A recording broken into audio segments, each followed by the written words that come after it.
That's right, we got all of our plants in the hoop house here. So we got a roll of pak choi. Then we have our kohlrabi. We have 8 kohlrabi. I wanted to plant some spinach. I found some spots right here.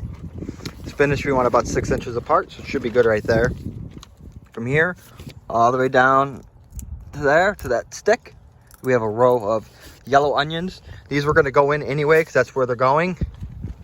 I have a row of, right here, radishes. Then like I said, my kohlrabi. Then I have from here, from that stick right there down to that stick, I have a row of beets. Then we have some peas. That's going to be new. I've never grown them like this before. Putting them in the middle of the hoop house because it's probably where I'm assuming that's where the warmth is going to be.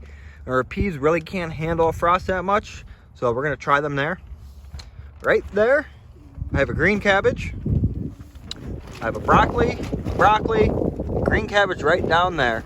And then all the way in the back, from that stick to that white stick, I got some green onions.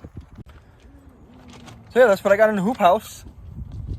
When the lid is down, it's about 80 degrees, 70 degrees in here. Nighttime is going to be what's going to be. Nighttime's what I'm going to have to try to figure out. This gets kind of cold out here.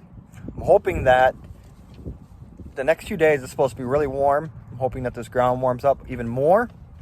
I'm going to watch the temperature. If it's going to get really, really cold, I might throw a tarp over this to kind of keep that heat in.